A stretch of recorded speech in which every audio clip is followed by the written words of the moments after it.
حد ہوتی ہے، ایک لمٹ ہوتی ہے جہاں آپ کو بس کہنا پڑتا ہے۔ آپ نے جن جذبات اور احساسات کا اظہار کیا، میں شاید اپنے آپ کو اس قابل نہیں سمجھتا۔ یہاں میرے متعلق بہت کچھ کہا گیا، نڈر ہے، بے باک ہے، مخلص ہے، ایماندار ہے، اور پتہ نہیں کیا کیا کہا گیا۔ مجھے نہیں پتا کہ اگر ایسی کوئی خوبی مجھ میں ہے، لیکن ایک بات میں بڑے وثوق سے آپ کو کہنا چاہوں گا، جو میں جانتا ہوں مجھ میں ہے، وہ یہ ہے کہ میں کبھی ڈرتا نہیں اللہ تعالیٰ کی ذات کی سوا۔ میں کسی بندے سے کبھی ڈرتا نہیں۔ مجھے کبھی طاقت کا خوف نے مجھے زیر نہیں کیے۔ زندگی میں مجھے ایک بھی موقع ایسا یاد نہیں جب مجھے کسی نے زیر کرنے کی کوشش کی اور میں زیر ہوا ہوں۔ ایسا کبھی نہیں ہوا۔ میں نے ایمانداری سے کوشش کی کہ میں آپ کی ترجمانی صحیح ڈنگ سے کروں، اور مجھے 25 سال 26 سال کے ٹریڈ یونین کیریئر میں اور اپنی سروس کے 32 سال کے کیریئر میں مجھے ایک بھی موقع ایسا یاد نہیں ہے جب میں نے آپ کو کہیں لیٹ ڈاؤن کیا ہوگا۔ میں نے کبھی کمپرومائز نہیں کیا۔ بڑے بڑے آفیسرز آئے، بڑے بڑے تیز مار خان آئے، لیکن انہیں ہماری بات ماننی پڑی اور اصولوں پر ماننی پڑی۔ اور مزے کی بات یہ ہے کہ جس آفیسر کا بھی میرے ساتھ اختلاف رہا، اختلاف ہوا کچھ معاملات پر، وہ سب سے بہترین دوست میرا پھر بنا، کیونکہ انہوں نے ریالائز کیا کہ اس بندے نے کبھی بھی اپنی ذات کے لیے کوشش نہیں ہے کسی معاملے میں۔ 1990 میں نوکری لگا، جولائی 10 کو میں نے جوائن کیا، اور جولائی 10 11 بجے 12 بجے میں نے جوائن کیا۔ جولائی 10 90 کو لاسٹ ڈیٹ تھی ہمارے جوائننگ کی، جب میں بس ٹیچر تعینات ہوا، گھر پہنچا اور شام کو چھاپا پڑا اور گرفتار ہوا، 3 مہینے کے بعد جیل سے چھوٹا۔ ابھی جوائن نہیں کیا تھا۔ تو تب سے آج تک میں نے دیکھا کہ ہم جن حالات سے گزرے، ہم نے ان حالات کا بھی مقابلہ کیا۔ ہم نے نہ صرف ایک مخصوص طبقہ کو ریپرزنٹ کیا، ہم نے نہ صرف اساتذہ کرام اور ریاستی ملازمین کو ریپرزنٹ کیا، ہم نے سوسائٹی کو بھی ریپرزنٹ کیا۔ ہم نے سوسائٹی کے معاملات اور مسائل جہاں جہاں ضروری تھے اور جو میرے ڈومین میں تھے، اور جہاں مجھے لگا کہ ہمیں اس پر بات کرنی چاہیے، ہم نے ببانگ دہل بات کی اور بڑے ڈنگ کی بات کی۔ ہم خوف میں مبتلا نہیں رہے۔ ہم نے کہا کہ ہم اس سوسائٹی کا حصہ ہیں، اس لیے سوسائٹی میں جو کچھ ہوگا ہم اپنے آپ کو الگ نہیں رکھ پائیں گے۔ ابھی میرے 2-3 سال باقی تھے سروس کی۔ میں سمجھتا ہوں، اشرف صاحب نے بھی بات کی، باقی دوست نے بھی بات کی، میں سمجھتا ہوں کہ ہماری ضرورت تھی۔ آپ محسوس کر رہے ہیں کہ ہماری ضرورت تھی ابھی ٹریڈ یونین کو، لیکن اگر ہم نہیں نکلیں گے تو آپ کو موقع کیسے ملے گا اپنے ہنر دکھانے کا؟ آپ کو کیسے موقع ملے گا لیڈ کرنے کا اس قوم کو؟ چاہتے ہیں ہم نے دے دیا، اتنا ٹائم لمبا دے دیا، بہتر ہوگا کہ آپ سامنے آئیں اور اس قوم کو آپ کو ڈائریکشن دینی پڑے گی۔ کب تک آپ تک کیا کرو گے 1 یا 2 لوگوں پر؟ آپ کو لیڈرشپ کی کمی نہیں ہے، لیکن اس لیڈرشپ کو موقع دینا ہے تاکہ وہ لیڈرشپ ہو جائے۔ جس پیار اور محبت اور عزت کا اظہار آپ نے 30 سال یا 25 سال کی ٹریڈ یونین کیریئر میں میرے ساتھ کی ہے، میرے پاس الفاظ ہی نہیں ہے کہ میں آپ کا شکریہ ادا کروں۔ اور ایمانداری کی بات ہے کہ مجھے جس شخص نے ضلع بارہمولہ میں سب سے زیادہ متاثر کیا وہ ہماری ضلع صدر ہیں، اور یہ کوئی ایگزیجریشن اس میں نہیں ہے، وہ میرے کلاس فیلو ہیں۔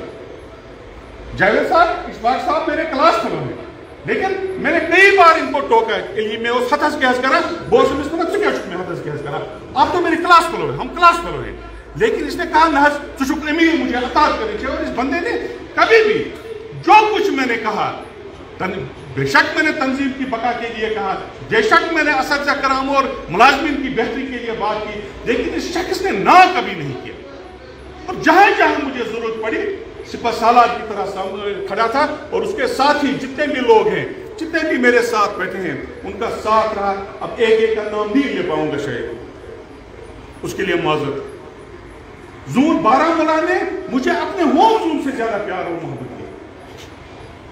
میں ہر ایک زونل پریزیڈنٹ کا انتہائی مشکور ہوں جنہوں نے اتنے لمبے عرصے تک مجھے برداشت کیا۔ حاکم میں نے کئی بار آپ لوگوں کو ٹوکا بھی، کئی بار میں نے آپ لوگوں کے ساتھ تیز کلامی بھی کی ہوگی، لیکن اس میں محبت کا عنصر تھا۔ کسی بھی صورت میں میں نے نفرت کا اظہار کسی کے ساتھ نہیں کیا، نہ کوئی ذاتی ایشو تھا۔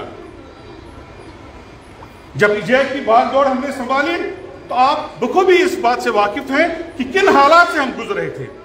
یہاں پر پریس ریلیز کا تو سوال ہی پیدا نہیں، بات نہیں کر سکتا تھا کوئی، لیکن ہم نے بات کی، ڈنکے کی چوٹ پر بات کی، بہت ان کو برا لگا۔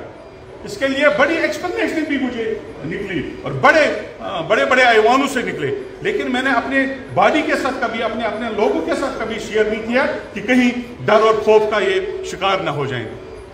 اور ہم نے کہا کہ ہم جب تک ہیں ہم اصول کی بات کریں گے، سچی بات کریں گے، اور اس کے لیے اگر آپ ہمیں سزا بھی دینا چاہتے ہیں تو دے دیں، لیکن ہم کمپرومائز نہیں کریں گے اور اس کے بعد بھی کمپرومائز نہیں ہوگا۔ میں نے آج اس سٹیج کو خیر بات کہا، لیکن آپ کسی بھی طرح سے یہ نہ سوچیں کہ میں آپ کو چھوڑ کے چلا جا رہا ہوں، سوال ہی پیدا نہیں ہوتا ہے۔ میں نے تو آپ کو اپنی فیملی سے بھی زیادہ عزیز رکھا ہے، اور کئی بار مجھے یار دوست یا اپنے رشتہ دار کہتے تھے کہ تو شکر گرس واتا کیا، لیکن جو شخص اتنی بڑی فیملی کا خیال رکھے تو اس کی فیملی کا خیال رکھنے والا اوپر بیٹھا ہے، وہ خود ہی اس کا خیال رکھتا ہے، اور انشاءاللہ اس نے رکھا بھی ہے۔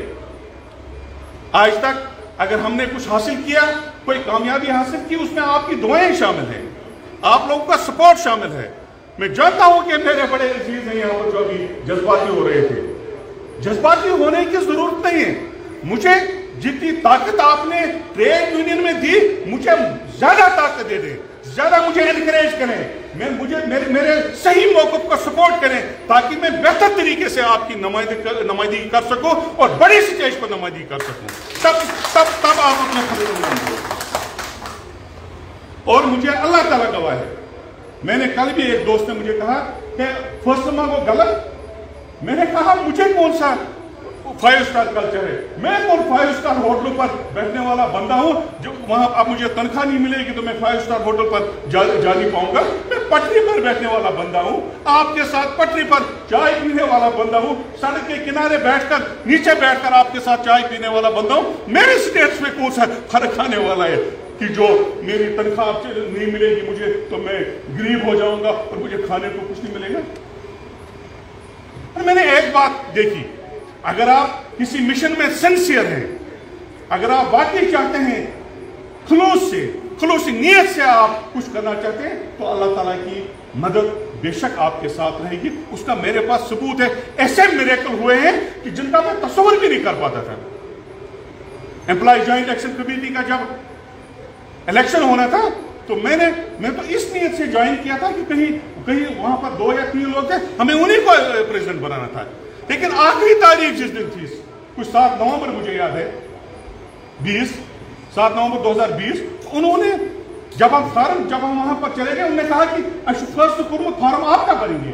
میں تو اس کے لیے تیار بھی نہیں تھا، یہ اللہ تعالیٰ کے فیصلے ہوتے ہیں، اور میں مطمئن ہو کر جا رہا ہوں، جہاں میں نے ڈیوٹی دی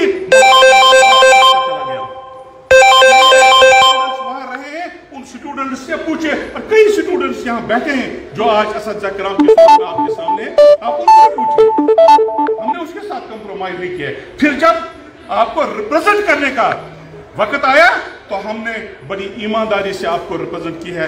کوئی بھی ایک بھی آدمی کھڑا ہو کر یہ کہے کہ ہم نے آپ کو 25 سال میں ایک بھی بار فون کیا ہے اور آپ نے ہمیں جواب نہیں دیا فون کا، ایک بھی آدمی، یہ میرا چیلنج ہے، کام آپ کا ہو گیا، میں اس کا چیلنج نہیں دیتا، کام آپ کا میں نے کیا، میں اس کی گارنٹی نہیں دے سکتا، لیکن اس کی گارنٹی دے سکتا ہوں کہ آپ مجھے ایک بھی موقع یاد نہیں جب میں نے آپ کا فون اٹینڈ نہیں کیا ہو، اگر نہیں کیا کسی وجہ سے مصروف رہا تو میں نے آپ کو کال بیک کیا ہے۔ مجھے ایک بھی واقعہ ایسا ہے، نہ صرف آپ کا بلکہ جموں کشمیر کے جتنے بھی ہمارے لوگ ہمارے سم سے وابستہ ہیں وہ اس قسم کی شکایت نہیں کریں گے۔ آپ کی تنظیم مضبوط اور مربوط اور مستحکم ہے۔ ہم نے ایک ایسے گھر کو پیچھے چھوڑا ہے جو مضبوط ہے، مضبوط سے مضبوط تر ہے۔ آپ جیسے لوگ بیٹھے ہیں، اشرف صاحب آپ کیوں بدل ہو رہے ہیں؟ امین صاحب جیسے لوگ آپ کے ساتھ ہیں، شوکت صاحب ہیں، اور اتنے لوگ آپ کے ساتھ، طارق لون صاحب، اور بارہمولہ کی قیادت آپ کے ساتھ ہے، کپوارہ کی قیادت آپ کے ساتھ ہے، پلوامہ، اننت ناگ اور بانڈی پور، کولگام اور شپین، سارے کے سارے لوگ اور مخلص لوگ آپ کے ساتھ ہیں، تو اس تنظیم کو نہ چلنے کا سوال ہی پیدا نہیں ہوتا۔ کیا وجہ ہو سکتی ہے یہ تنظیم نہیں چلے گی؟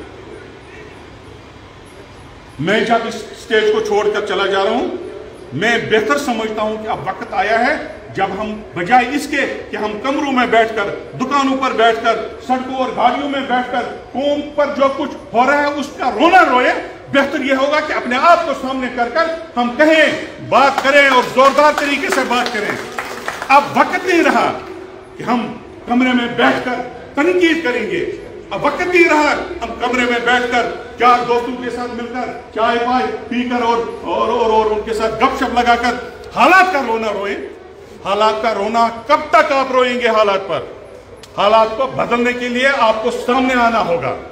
اگر ہر ایک آدمی گھر میں بیٹھ کر یہ سوچے کہ ہم پر کیا گزر رہی ہے اور اس پر رونا شروع کر دے گا تو آپ کے حالات نہیں بدلنے والے، جب تک حالات بدلنے کے لیے آپ خود تیار نہیں ہو جاؤ گے۔ تو میں نے اپنے آپ کو پیش کیا۔ میں سمجھتا ہوں کہ میں کوئی میریکلز میرے ہاتھ میں نہیں ہے کہ میں میریکلز کر پاؤں گا، لیکن مجھے حضرت ابراہیم علیہ نبینا علیہ السلام کا وہ واقعہ پیش آتا ہے جب وہ آگ میں تھے۔ جب وہ آگ میں تھے تو ایک قول ہے کہ 70,000 کلومیٹر کی آگ تھی، اور ایک چڑیا اپنی چونچ میں وہ پانی کا ایک قطرہ لے کر آ رہی تھی۔ تو کوے نے پوچھا کہاں جا رہی ہو؟ کہا آپ کو نظر نہیں آ رہا پیغمبر وقت آگ میں ہے تو میں آگ بجھانے جا رہی ہوں۔ تو کہا تو اپنے اس چونچ میں ایک قطرہ لے کے اور یہ آگ بجھائیں گے؟ اس نے کہا مجھے اللہ تعالیٰ اسی ایک قطرے کا پوچھے گا، مجھ سے تھوڑے ہی پوچھے گا آپ نے من کیوں نہیں لایا، آپ نے اتنا دریا پانی کیوں نہیں لایا۔ مجھ سے ایک قطرے کے متعلق پوچھا جائے گا، مجھ سے بھی اسی قطرے کا پوچھا جائے گا جو میری ہمت، میری سکت اور مجھے طاقت اللہ تعالیٰ نے دی ہے۔